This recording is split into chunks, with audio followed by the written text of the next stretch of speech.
வணக்கம். சீதா ஸ்பீச்சஸ். இன்னைக்கு நம்ம பார்க்க போறது மரவள்ளி கிழங்கு பேன் கேக். இது எப்படி பண்றதுன்றது நான் இப்ப சொல்ல போறேன். இது கேரளால பாத்தீங்கன்னா மரவள்ளி கிழங்கு நிறைய யூஸ் பண்ணுவாங்க. ஸோ அவங்களுடைய சுறுசுறுப்புக்கும் தேக ஆரோக்கியத்துக்கும் நீண்ட ஆயுளுக்கும் இது ஒரு காரணம்னு சொன்னா அது மிகையாகாது.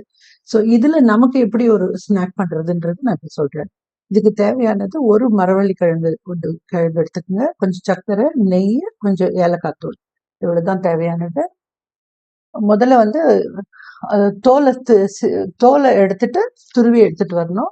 இது துருவி எடுத்ததுல 2 கப் வந்திருக்கு. இதுக்கு சர்க்கரை வந்து ஒரு 3/4 கொஞ்சம் கம்மியா எடுத்திருக்கேன். இது நம்ம உங்களுக்கு டேஸ்ட்டுக்கு ஏற்றபடி ஆட் பண்ணலாம், குறைக்கலாம். ஏலக்காய் பொடி எடுத்திருக்கேன். ஏலக்காய் தூள் வந்து எனக்கு ஃப்ரெஷ் ஏலக்காய் இல்லைன்றதுனால இந்த தூள் எடுத்திருக்கேன். நீங்க ஃப்ரெஷ்ஷா பொடி பண்ணி போட்டீங்கன்னா ரொம்பவே நல்லா இருக்கும். இப்போ சர்க்கரையை வந்து பொடி பண்ணிட்டு வந்துடலாம்.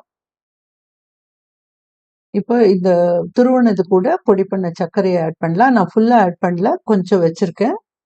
இப்போ ஏலக்காவை சேர்த்துடலாம். இப்போ இதை நல்லா மிக்ஸ் பண்ணிடலாம். ஸோ இதுல வந்து மரவள்ளி கிழங்குக்கு நிறைய ஹெல்த் பெனிஃபிட்ஸ் இருக்கு. அதை நான் வர வர நடுவுல சொல்றேன்.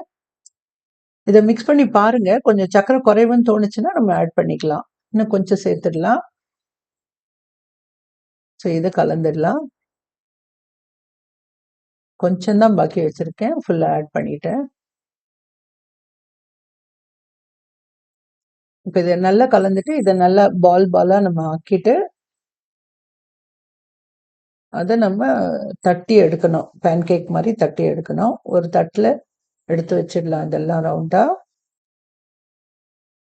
கொஞ்சம் தட்டிட்டு வைங்க. எப்படியும் நம்ம எடுக்கும் பொழுது அது வந்து கொஞ்சம் மாறும். ஸோ நம்ம தோசை தவால போட்டுட்டு கூட நம்ம இன்னும் கொஞ்சம் தட்டிக்கலாம். இப்போ ஒரு சைஸ்க்கு தட்டி எடுத்துருங்க, அவ்வளவுதான். ஸோ இதனுடைய பெனிஃபிட்ஸ் நான் சொல்லணும்னா, கர்ப்பிணி பெண்களுக்கு தேவையான ஊட்டச்சத்து தருதுன்னு சொல்றாங்க. வயிற்றுல இருக்கிற குழந்தைக்கு குறைபாடு எல்லாம் குறைக்கும்னு சொல்றாங்க. ஸோ நான் இதை தட்டி எடுத்துட்டேன். இது நான் ஃப்ரிட்ஜில் வச்சதுனால கொஞ்சம் தண்ணியா இருக்கு. நீங்க ஃப்ரெஷ்ஷா பண்ணும்போது அந்த மாதிரி இருக்காது. இப்போ இதுல கொஞ்சம் நெய்யை போட்டுட்டு தோசை தவால நம்ம இதை போடுறோம். இதை போட்டுட்டு நம்ம கொஞ்சம் கொஞ்சமா இதை தட்டி கொடுத்துட்டு கொஞ்சம் மெல்லிசா ஆக்கிட்டீங்கன்னா போதும். ஒரு ஷேப் ஆக்கணும், பிளஸ் கொஞ்சம் தட்டி கொடுத்தீங்கன்னா வேகிறதுக்கு ஈஸியா இருக்கும். அதே மாதிரி தீயை வந்து நம்ம சின்னதாவே தான் வைக்கணும். சின்னதா வச்சீங்கன்னா தான் உள்ளெல்லாம் நல்லா வெந்து கிடைக்கும். சட்டுன்னு ப்ரௌன் ஆயிடும். அதனால நீங்க வந்து சின்னதா வச்சீங்கன்னா கரெக்டா நமக்கு எவ்வளவு வேணுமோ அவ்வளவு திருப்பி எடுக்கலாம். ஸோ அதே மாதிரி இதனுடைய பலன்னு பார்த்தீங்கன்னா செரிமானம், டைஜஷன், மலச்சிக்கல், வயிறு வீக்கம் அதுக்கெல்லாம் வந்து ரொம்ப உதவுது அப்படின்னு சொல்றாங்க. கை கால் மூட்டு ஆரோக்கியத்துக்கு அதை நெகிழ்ச்சியா வச்சுக்கிறதுக்கு உதவுதுன்னு சொல்றாங்க. ஆஸ்டியோபோரோசிஸ் வராம தடுக்க உதவும் அப்படின்னு சொல்றாங்க. ஸோ இது பாருங்க, திருப்பி போடலாம். திருப்பி போடுங்க. கொஞ்சம் கூட நெய் சேர்க்கலாம்.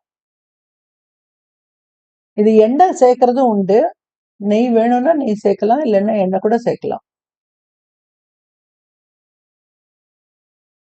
ஸோ அடுத்ததா பாத்தீங்கன்னா, ஒரு ஆய்வுப்படி இதுல விட்டமின் கே இருக்குன்னு சொல்றாங்க. இது மூளை நரம்பியல் செயல்பாடு அதிகரிச்சு அல்சைமர்ஸ் வர்றது டிலே பண்ணும் அப்படின்னு சொல்றாங்க.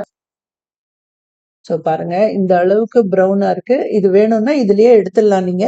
இல்ல இன்னும் கொஞ்சம் வேணும், கொஞ்சம் கிறிஸ்பியா வேணும்னு நினைச்சீங்கன்னா இன்னும் கொஞ்சம் கூட கொஞ்ச நேரம் விடலாம். கொஞ்ச நேரம் விட்டுட்டு நீங்க எடுக்கலாம். ஸோ இதனுடைய இன்னொரு பெனிஃபிட், இதய நோய் பக்கவாத தடுப்புக்கு உதவும் சொல்றாங்க.